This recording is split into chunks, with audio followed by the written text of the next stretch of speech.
નમસ્કાર મિત્રો, આપ જોઈ રહ્યા છો 2022ની અમરનાથ યાત્રા. કેવી રીતે અમરનાથ યાત્રા કરવી, કેવા એમાં મુશ્કેલીઓ આવે છે, ક્યાં ક્યાં પડાવ આવે છે, ક્યાંથી જવું, અમરનાથ ગુફાના દર્શન, અમરનાથ ગુફામાં કબૂતરના દર્શન વગેરે વગેરે ઘણી બાબતની પાર્ટ 2માં આપણે વાત કરશું. અમે 2022માં હું અને મારા મિત્ર ભરતભાઈ સિદ્ધપુરા અને 3 મિત્રો અમે ગયેલા અને આખી પૂરી ડિટેલ 2 વિડીયોના ભાગથી આપને આપશું. પહેલા ભાગમાં આપ શ્રીનગર તથા પહેલગાંવ સુધીની યાત્રા જોઈ શકશો. પછી અમે બીજા ભાગમાં પાર્ટ 2માં અમરનાથ યાત્રાની આખી હકીકત ને આખા ત્યાં દ્રશ્યો બતાવવાની કોશિશ કરશું. આપ જે સામે સ્ક્રીનમાં જોઈ રહ્યા છો તે હિમાલયની ગિરિમાળા જે પ્લેન અંદરથી દેખાઈ રહી હતી, એકદમ સીધી હિમાલયની હારમાળાઓ દૃશ્યમાન થાય છે. અને નીચે જે જોઈ રહ્યા છો એ શ્રીનગર આખું શહેર દૃશ્યમાન થઈ રહ્યું છે. અને ફ્લાઇટ જે છે એ ટેક ઓફ થઈ રહી છે. હવે નીચે ફ્લાઇટ આવી રહી છે અને ત્યારબાદ શ્રીનગરનું દાલ સરોવર પણ જોશું. મારા સાથી મિત્ર ભરતભાઈ સિદ્ધપુરા તથા ભાવેશભાઈ મકવાણા, જેઓ ભરતભાઈ જે છે મૂળ બાબરા, મારા ગામના જૂના નાનપણના મિત્ર અને 12-15 વર્ષથી સુરત સ્થાયી થયેલા છે. અને મારી સાથેના ભાવેશભાઈ મકવાણા એ બાબરા પાસેના સાવંડ ગામના વતની છે અને એ પણ ઘણા વર્ષથી સુરત સ્થાયી થયેલા છે. અને અમે 3 મિત્રોએ 2022માં અમરનાથ યાત્રા કરેલી અને પહેલગાંવ અમારો રૂટ હતો. હવે અમારી આ ફ્લાઇટ પ્લેન નીચે આવી રહ્યું છે અને આ જે તમે જોઈ રહ્યા છો એ શ્રીનગર દ્રશ્યમાન થઈ રહ્યું છે. જેમ લીલી ચાદર પાથરેલી હોય એવી રીતે, આ લીલી ચાજમ પાથરેલી હોય એવી રીતે એવા ઝાડ એકદમ લીલાછમ દેખાઈ રહ્યા છે અને આ નાના નાના મકાનો દેખાઈ રહ્યા છે. અને આગળ જતાં શ્રીનગરમાં કેવી સુવિધાઓ છે, દાલ સરોવરમાં કેવી રીતના ત્યાંના રેટ છે, બધું અમે બતાવવાનો પ્રયાસ કરશું અમને. અને જેમણે કોઈ દિવસ અમરનાથ યાત્રા કરી નથી એમને અઘરી પણ લાગે યાત્રા, અને થોડીક અઘરી પણ છે, પણ આમ ગયા પછી કોઈ અઘરી લાગતી નથી. અને જીવનમાં અમરનાથ યાત્રા કમસે કમ 1 થી 2 વાર યાત્રા કરવી જરૂરી પણ છે, એવું અમારું માનવું છે. કારણ કે અમે જ્યારે યાત્રામાં નહોતા ગયા ત્યારે અમને ખૂબ અઘરી લાગી રહી હતી, પણ પછી એટલી અઘરી નહીં. અમે ટોટલ 3 વાર યાત્રા કરેલ છે. 2017માં, 2022 અને ત્યાર પહેલાં 2021. પછી તો લોકડાઉનમાં 2 વર્ષ યાત્રા બંધ હતી. આ 23-24 મારે નથી જવાનું. હવે આગળ ફ્લાઇટ અમારી નીચે આવી ગયું અને ત્યારબાદ હવે અમે શહેરમાં શ્રીનગર શહેર સિટીમાં પ્રયાણ કરશું. થેલા લઈને ભાવેશભાઈ ને ભરતભાઈ જઈ રહ્યા છે. હું પણ હવે એરપોર્ટની બહાર નીકળી અને અમે હોટલ શ્રીનગર ખૈબર ચોક હોટલ ફેબલસ કાશ્મીર અમરનાથ યાત્રા ભરતભાઈ સિદ્ધપુરા અને ભાવેશભાઈ મકવાણા સુરત અને રૂટનો ગજેન્દ્રભાઈ શેખવા. રૂટનો પહેલું જમણવાર થેપલા, ફેન્સી થેપલા, સુખડી, ચોખા ઘીની આપણી કાઠિયાવાડી, ખજૂર પાક, સિંગ પાક, સુખડી ગાયના ઘીની, ટોપરા વાળી છે. આ ગલકેરીનું આથણું, આ ચોકલેટ છે, મોસંબી છે, આ કોરો ચેવડું ઓલો તેલ વગરનો તીખું મીઠું ચવાણું છે, સેવ મમરા છે, સિંગ ચણા છે, જેમાં પછીનો મુખવાસ, અરે ખાખરા તન છે ને ખાખરા, છે, અરે પાવભાજીના ખાખરા, ચમચી હોતન છે ને આપણે સાથે. અરે ચમચી તો પછી આ પાલકના ખાખરા,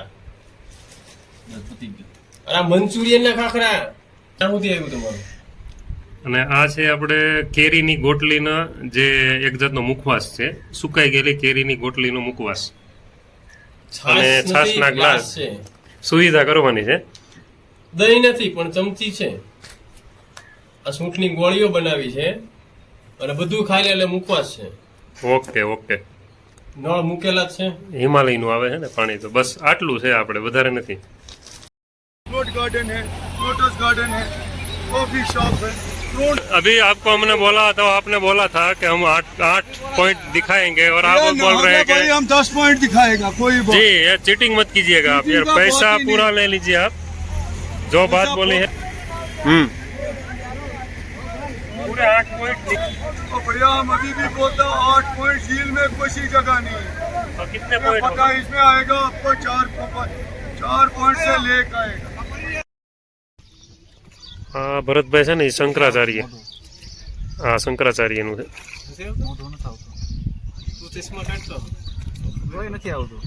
એ જે ઉપર દેખાઈ રહ્યું છે તે શંકરાચાર્ય ભગવાનનું શિખર ઉપર देखो यहाँ जो એ पता है ना पानी શંકરાચાર્યજીનો મઠ છે, में कमल का જ્યાં પણ फूल અમે निकलता है. દર્શન કરેલા.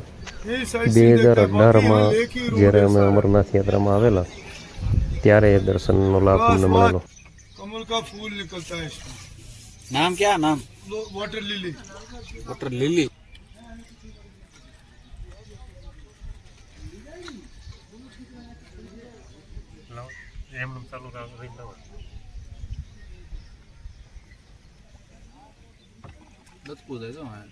હવે ખીચડી તમારી પર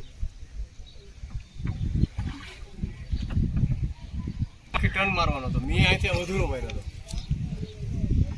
અમે જે હોટલ છે અમારી દાલ સરોવરથી થોડીક એકદમ નજીક ખૈબર ચોક કહેવાય છે, ત્યાં હોટલ ટ્રેવલ્સ કાશ્મીર જે 2018માં પણ અમે ત્યાં રોકાણ કરેલું અમારા મિત્રો સાથે જ્યારે 2018માં ગયેલા. અને એ ખૈબર ચોકથી 1 કિલોમીટર જેટલું, લગભગ 1.5 કે 1 કિલોમીટર જેટલા અંતરે આ દાલ સરોવર જ આવેલું હતું.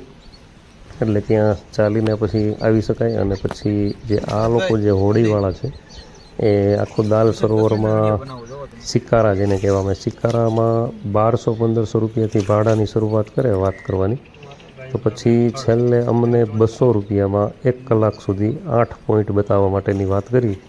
અને અમારું નક્કી થયું કે 8 પોઈન્ટ અમને બતાવવા, અને લગભગ 2 કલાક સુધી, કારણ કે અમે જ્યારે આ 2022માં ગયેલા ત્યારે ત્યાં શું છે કે એકદમ મંદીનો માહોલ હતો અને હજી કોરોના ગયો હતો, એટલે કોરોના ગયો એના લીધે એકદમ મંદી આ લોકોને હતી, એટલે કોઈ એટલા ટુરિસ્ટ પણ આવતા નહોતા, કારણ કે કોરોનાના લીધે યાત્રા બંધ રહેલી હતી, 1 કે 2 વર્ષ બંધ રહેલી હતી.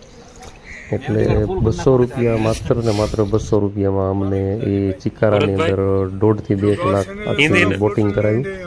અને ત્યાં માર્કેટ પણ આવે, બકાલા માર્કેટ પણ આવે, કાપડ માર્કેટ આવે, એ બધું બોટની અંદર હોય છે. સામે જે અમુક તમે બોટ જોવો છો એ બધી હાઉસ બોટ હોય છે, અને રહેવાનું પણ હોય છે. હાઉસ બોટની અંદર દુકાનો હોય છે.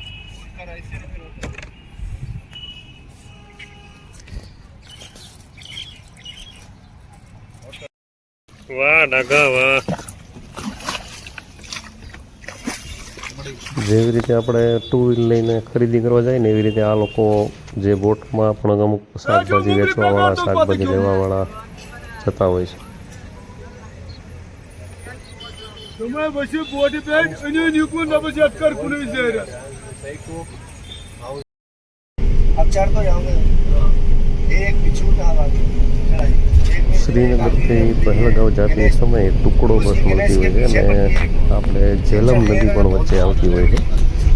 એક નદી એવી પણ છે કે જે ઇન્ડિયામાં છે, ત્યાંથી હિમાલયમાંથી નીકળતી નદી અને પાકિસ્તાનમાં જાય છે, અને પાકિસ્તાનથી પાછી ઇન્ડિયામાં આવે છે. અને ઝેલમ નદી ખૂબ મોટી નદી છે. એવી નદીઓ પણ વચ્ચે આવે છે. આ જો તમે જે જુઓ છો દ્રશ્ય જે છે સ્વર્ગ ટાઈપ તમને આખું લાગે છે, લીલુંછમ એકદમ, અને નદીઓ, પહાડ, અને ખૂબ ઊંચે ઊંચે સુધી પહાડમાં પણ મકાનો હોય છે. અને આપણને એમ થાય કે આ જગ્યા ઉપર કેવી રીતે રહેતા હશે અને કેવી રીતે મકાનમાં જવા આવવા માટેની સુવિધા હશે, પણ આમ સ્વર્ગ ટાઈપ આખું તમને લાગે. અને ઉપર જે છે એ પથરાના આખું એક હોય છે, આપણે જેવી રીતે અહીં નળી અને સ્લેબ હોય છે, તો ત્યાં સ્લેબ નથી હોતો, અને ક્રોસ યુ આકાર એટલે કે ઊંધો વી આકારના પતરા હોય છે, એટલે જેનાથી બરફ પડે ને તો એ બરફ નીચે પડી જાય અને મકાન ઉપર બરફ જામે નહીં, એટલા માટે એ ઊંધા વી આકારના ઉપર પતરા મકાનની ઉપર નાખતા હોય.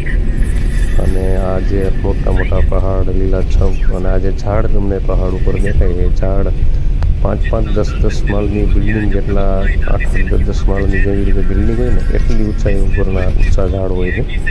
દૂરથી આપણને નાના લાગે પણ નજીકથી તમે જાઓ.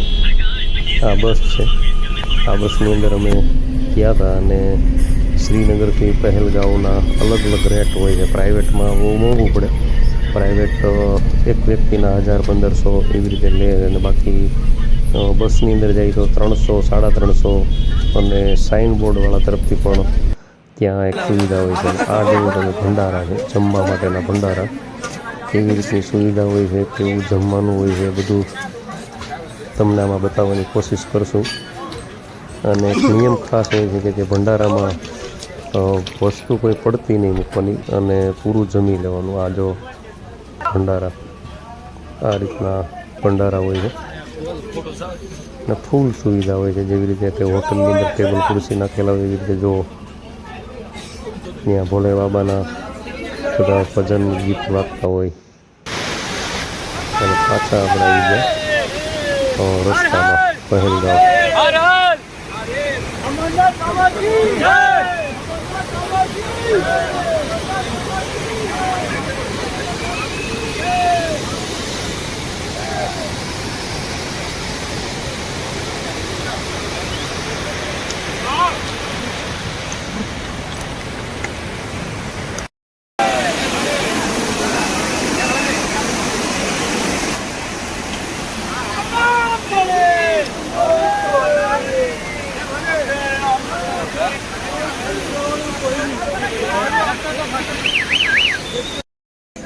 અહીંયા પણ બાથરૂમની સુવિધા આપેલી છે. જો કેટલી ચડાઈ છે,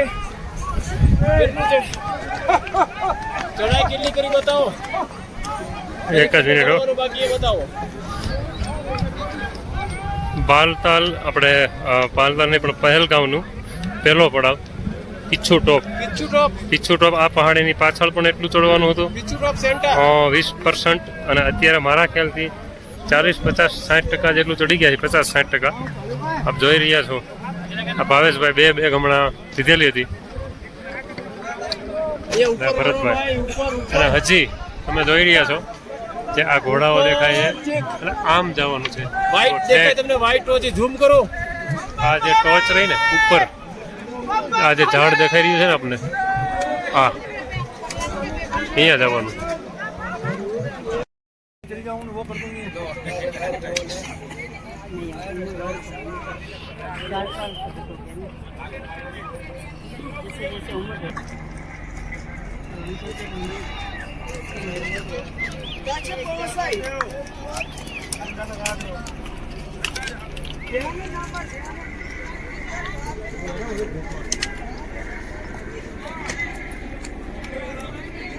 બમ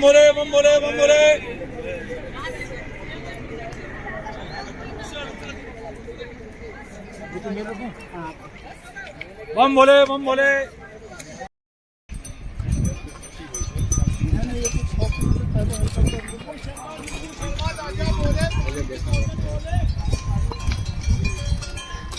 આ બાટલા જાય છે, ગેસના બાટલા.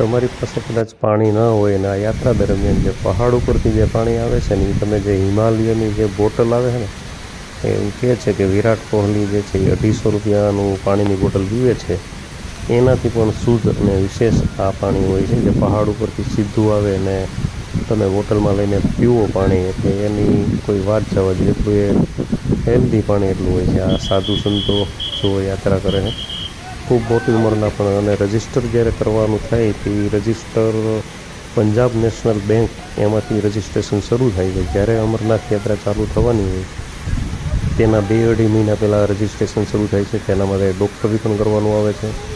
આપણે અમરેલીની અંદર મેડિકલમાં ડૉક્ટરી થાય છે, લાઠીમાં થાય છે.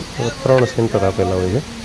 અને સૌપ્રથમ તમારે પંજાબ નેશનલ બેંકમાં જવાનું અને ત્યાં તમારે યાત્રા કયા દિવસે કરવી છે.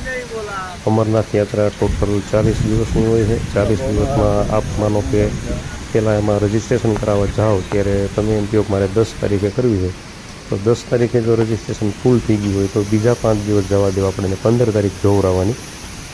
એ રીતે રજિસ્ટ્રેશન કરવાનું આવતું હોય છે. એની આખી પ્રક્રિયા આવે છે. એનું પંજાબ નેશનલ બેંકમાંથી તમને ફોર્મ આપે. એ ફોર્મ તમારે લઈને પહેલાં ડૉક્ટર પાસે જવાનું હોય છે. ત્યાં તમારું પૂરું ચેકઅપ અને તમે પૂરા હેલ્ધી હો તો જ તમને એ રજિસ્ટ્રેશન તમારું થઈ શકે. આગળના ભાગમાં અમરનાથમાં વચ્ચે કેવા પડાવો આવે છે, કેવી સુવિધા, રહેવા માટે કેવા ટેન્ટ, કેવા રેટ હોય છે, અમરનાથ યાત્રામાં શું છે અને દર્શન કેવી રીતે છે એ બધું બતાવશું તમને.